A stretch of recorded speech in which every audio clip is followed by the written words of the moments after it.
여호람 왕이 북이스라엘의 왕으로 있을 때에 아람 왕 베나닷이 군대를 이끌고 북이스라엘을 공격하게 됩니다. 그런데 그때 북이스라엘 상황이 어떤 상황이었냐면 가뭄이 계속되고 있어가지고 흉작이 계속되고 있었어요. 그래서 먹을 것도 없고 힘든 시기인데 엎친 데 덮친 격으로 아람 군대가 쳐들어온 겁니다. 아람 군대가 들어와서 전쟁을 벌이니 이스라엘은 정말 그 말로 최악의 상태가 됐어요. 안 그래도 먹을 게 없고 힘든 상황에 전쟁까지 일어났으니 이거는 더 악할 수가 없는 최악의 상태가 된 거였습니다.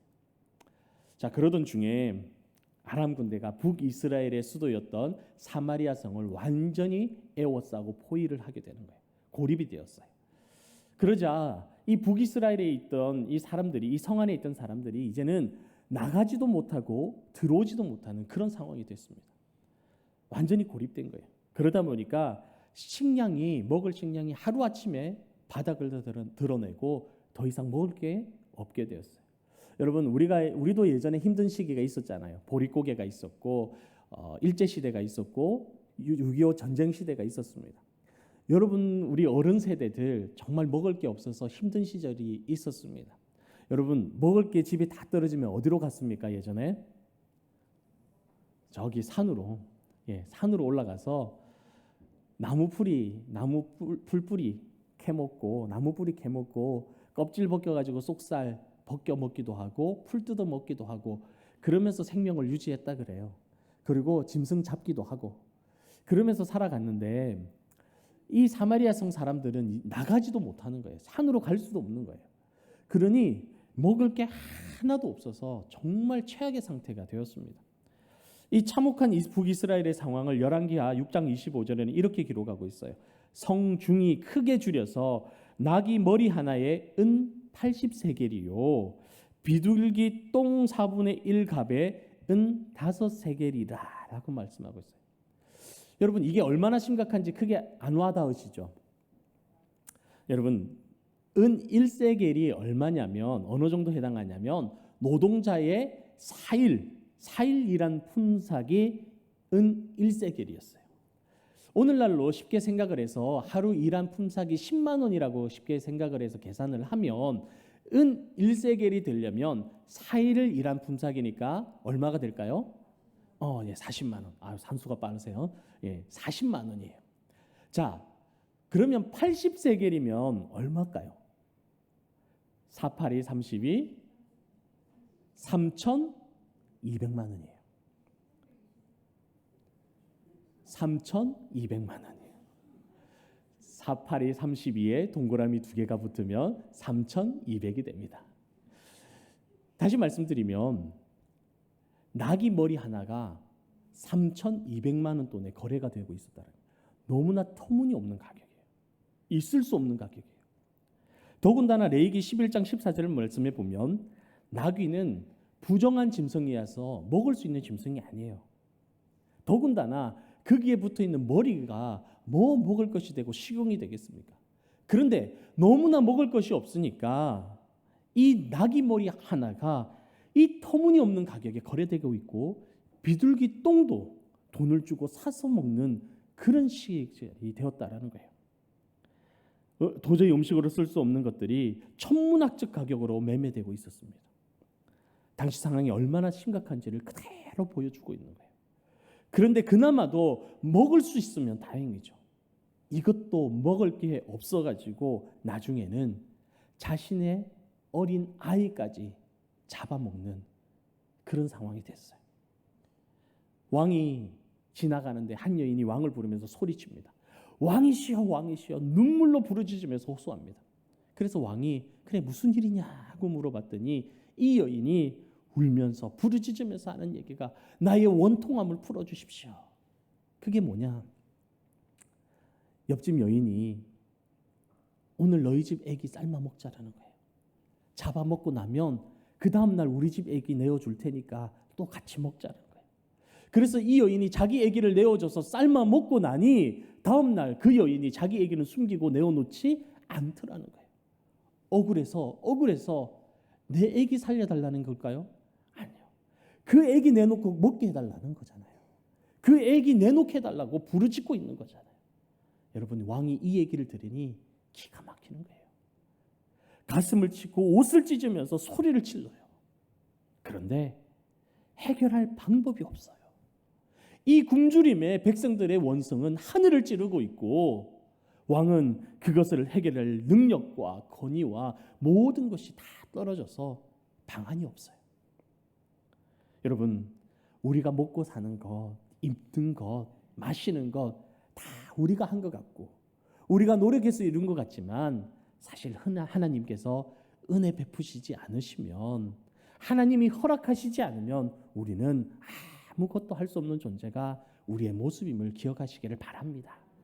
지금 여러분이 먹고 입고 마시고 우리나라가 이 나라까지 이렇게까지 성장하고 발전한 것 하나님의 은혜입니다.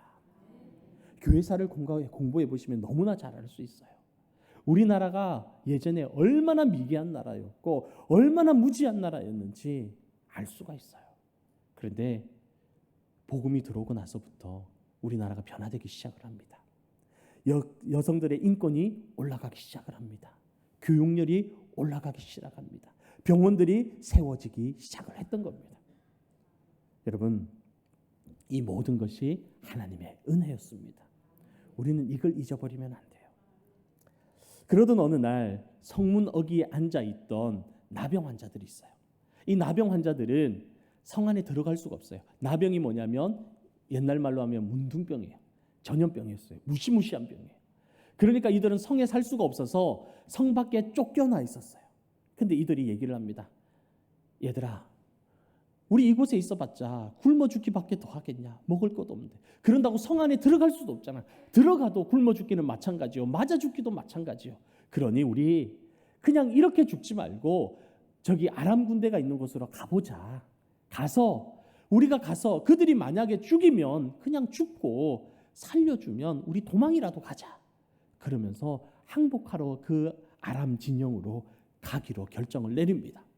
그리고 그날 밤 해가 어둑해질 때에 결정을 내리고 아람 진영으로 들어갑니다. 항복하기 위해서 갔는데 그곳에서 놀라운 광경이 펼쳐지는 거예요. 무슨 일이에요? 갔더니 자기를 포위하고 있는 줄 알았던 아람 군사들이 아무도 없는 거예요. 그런데 장막도 그대로 있고 나귀도 그대로 있고 자기들이 가지고 있는 모든 것을 그대로 두고 사람들만 싹 사라져 버린 거예요.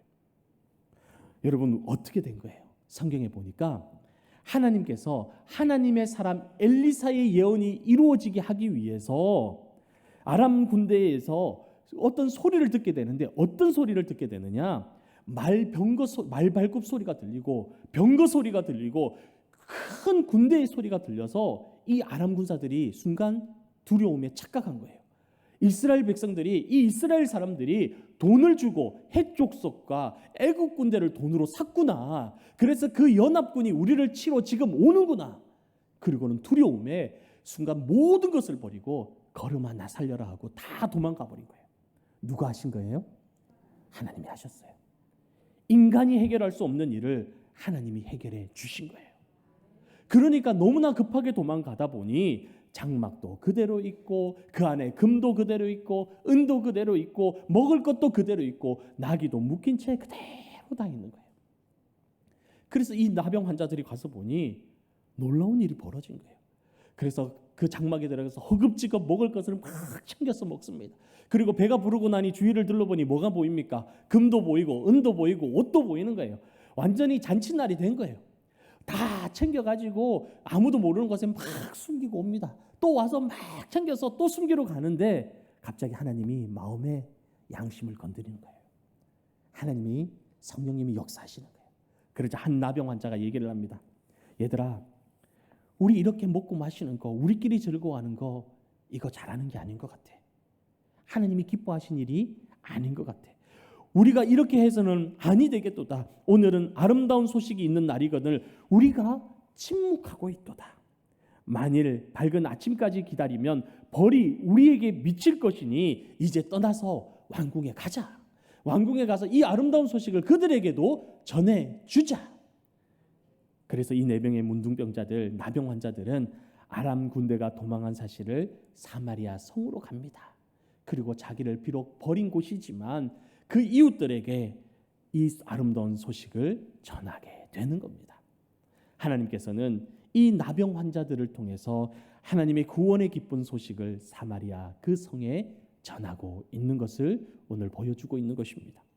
사랑하는 성도 여러분, 오늘 이 말씀을 통해서 우리는 이 시대에 영적으로 굶주려서 죽어가고 있는 불쌍한 영혼들을 바라볼 수 있어야 됩니다. 사마리 성 사람들의 형편은 오늘 복음을 모르는 이 세상 사람들의 형편과 동일하다는 겁니다.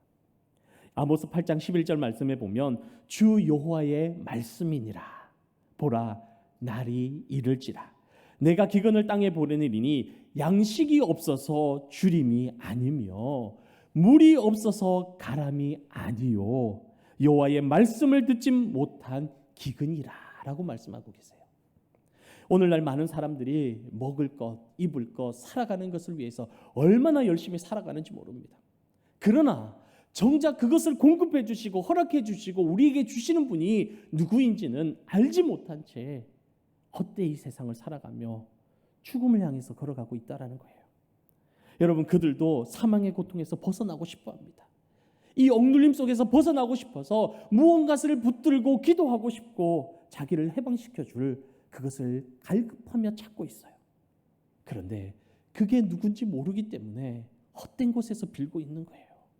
달을 향해서 빌고 있고 해가 뜨는 것을 보면서 빌고 있고 돌을 쌓으면서 자연을 바라보면서 빌어가는 어리석은 인생을 살아가고 있는 것을 여러분은 너무나 잘 알고 있으실 것입니다.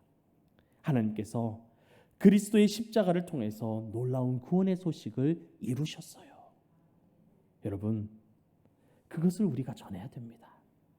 죽어가고 있는 사마리아 성에게는 먹을 것이 복음이었듯이 죽어가는 우리의 이웃들에게는 여러분이 전하는 복음이 십자가의 복음이 선물이 되는 줄로 믿습니다.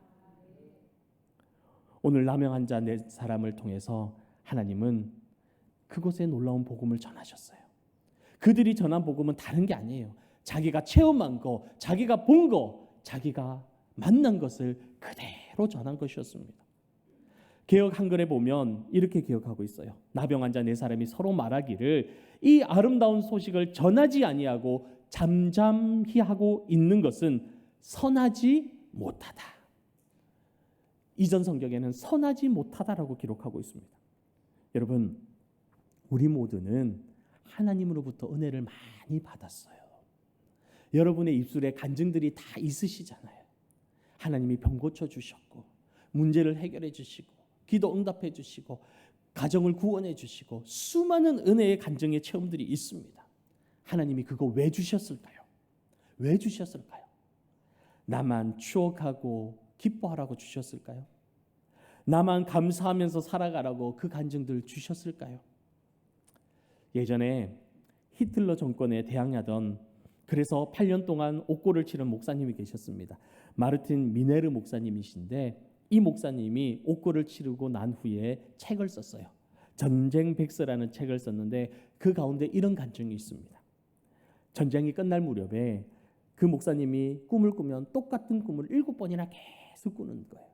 그 꿈의 내용이 뭐냐면 사람들이 하나님의 심판대 앞에 한 줄로 쭉 서 있는 거예요. 근데 아무도 그 앞에서 부인하지 못하고 모두 자기의 죄를 인정하면서 심판대 앞에 서더라는 거예요. 자기도 마찬가지로 그 자리에 서 있대요. 그러면서 쭉 나가는데 유독 한 사람이 계속 뒤를 돌아보면서 변명하고 그 죄를 인정하지 않더라는 거예요. 그래서 누군가 하고 봤더니 다름 아닌 히틀러더라는 거예요. 그때 하나님이 그 목사님에게 말하기를 히틀러가 이렇게 된 것이 바로 네 책임이다 그러더라는 거예요. 네가 8년 동안 히틀러 정권에 대항했지만 한 번도 그에게 복음을 전했느냐? 그를 전도했느냐? 그가 복음을 받고 전도됐더라면 무서운 폭군이 되지 않았을 것이고 전쟁이 일어나지 않았을 거다. 그러니 전도하지 않은 너 책임이다 그러더라는 거예요. 그래서 이 목사님이 이 전쟁의 책임이 바로 나에게 있구나 하는 간증을 그 책에 기록하고 있습니다. 여러분, 히틀러가 폭군이 되고 희대의 살인마가 되고 학살자가 되어서 잘못 살아간 것, 그것이 미네르 목사님에게 책임이 있다고 한다면 오늘 우리의 이웃이 하나님을 모른 채 죄의 종이 되어서 죽어가고 있는 그 책임은 누구에게 있을까요? 누구에게 있을까요? 바로 하나님의 은혜를 알고도 알려주지 않은 여러분들에게 그 책임이 있지 않겠느냐라는 것입니다. 그래서 로마서 10장 14절 말씀에 그런즉 그들이 믿지 아니하는 일을 어찌 부르리요? 듣지도 못한 일을 어찌 믿으리요? 전파하는 자가 없이 어찌 들으리요? 그렇게 기록하고 있어요.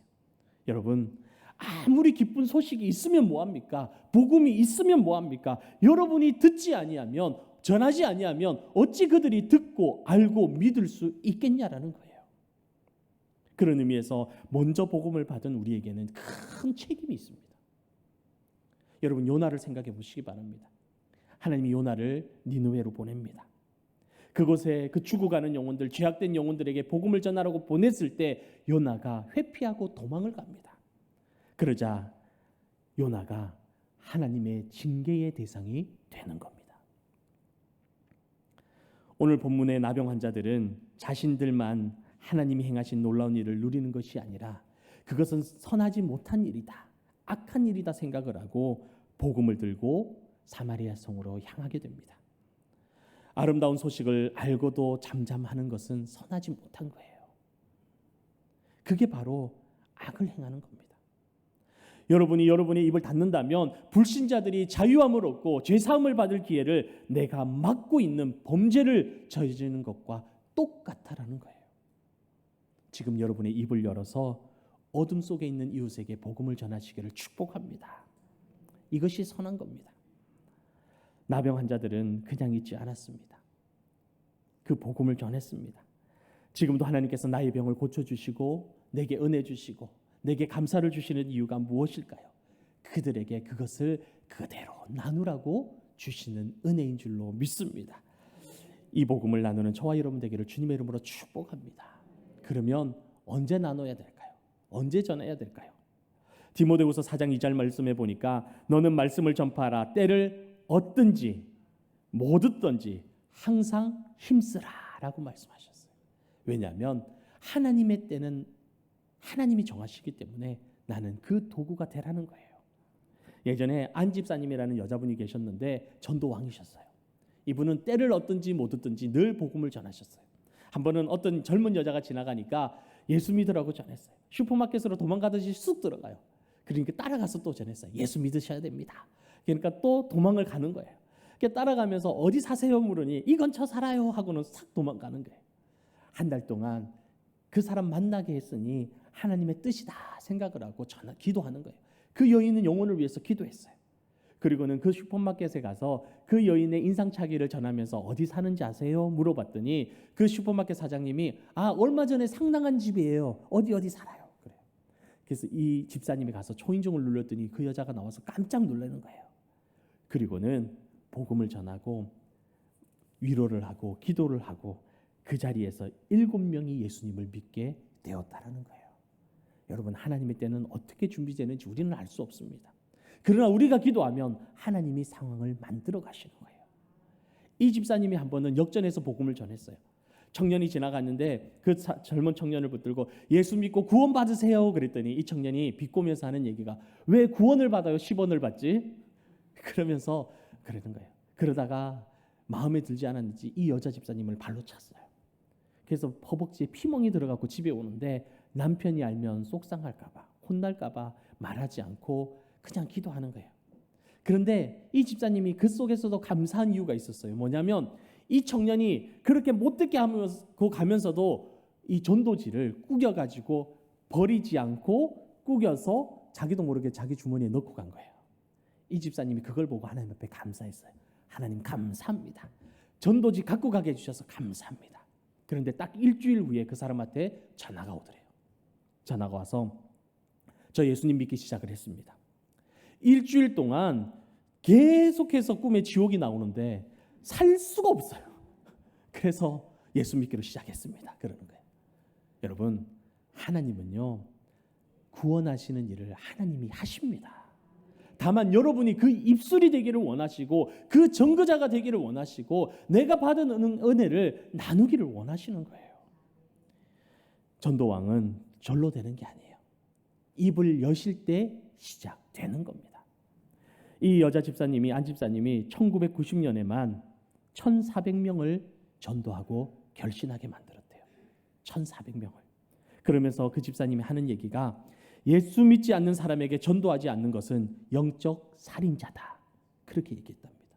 왜냐하면 죽어가고 있는 것을 뻔히 보면서도 전하지 않는 것은 살인하는 것과 똑같다라는 거예요. 오늘 9절 말씀을 보니까 나병 환자가 서로 말하기를 만일 날이 밝은 아침까지 기다리면 벌이 우리에게 미치리니. 여러분, 우리는 지금 가야 됩니다. 지금이 하나님 허락하신 때입니다. 가셔서 죽어가는 수많은 영혼들을 바라보십시오. 여러분의 이웃들, 여러분이 사랑하는 사람들, 웃으면서 얘기 나눴던 사람들, 같이 밥 먹으면서 기뻐했던 사람들, 지금 주변에 다 살아 계신가요? 그대로 다 있으신가요? 분명 그 중에 이 세상을 떠난 사람들이 있으실 거예요. 여러분과 그렇게 친하게 지냈던 그 사람들 중에 분명 이 세상을 떠난 사람이 있다라는 거예요. 그러면 하나 물어볼게요. 그분들 여러분 덕분에 다 천국 가셨습니까? 여러분들과 친하게 지내심으로 말미암아 예수 그리스도의 십자가의 은혜를 받고 다 천국 가셨나요? 그렇게 친하게 지내면서도 그가 지옥 가는 거 그대로 내버려 뒀다면 우리가 살인을 저지른 거예요. 지금 내가 머뭇거리면 나에게 보내신 그 이웃들이 하나님을 모른 채 오늘도 죽어가고 있다라는 것입니다. 하나님은 오늘도 죽어가는 그들을 위해서 내 입을 열기를 원하십니다. 하나님은 지금도 위대한 선도자나 위대한 지도자나 말 잘하는 사람을 통해서 복음을 전하는 것이 아니라 은혜 받은 사람, 하나님의 사랑을 받은 사람, 여러분을 통해서 복음을 전하는 줄로 믿습니다. 여러분이 여행 가셨던 곳 너무 좋으면 어떻게 하십니까? 물어보지 않아도 전하죠. 한번 가봐. 너무 좋아. 여러분이 식당 가셔서 음식을 먹었는데 너무 맛있어요. 그러면 알려달라고 안 해도 어떻게 합니까? 가봐. 내가 사줄까? 가봐. 그 다음날 묻죠. 가봤어? 아직 안 갔어? 내가 사줄게. 가봐. TV 보시고 재밌는 거 있으시면 어떻게 하세요? 줄거리를 줄줄줄줄줄 얘기하면서 꼭 봐봐. 지금까지 이렇게 진행됐어. 그러면 전도하시지 않으십니까? 복음 전하는 것도 마찬가지입니다. 여러분이 받은 은혜, 여러분이 받은 사랑 그대로 전하는 거예요. 더하지도 마시고 빼지도 마시고 그 내용 그대로 전하시면 하나님이 역사하시는 줄로 믿습니다. 지금 하나님의 말씀이 없어 죄악 속에서 죽어가는 나의 이웃들에게 예수 그리스도의 십자가의 복음, 아름다운 복음을 전하는 모든 성도 되시기를 주님의 이름으로 축원합니다.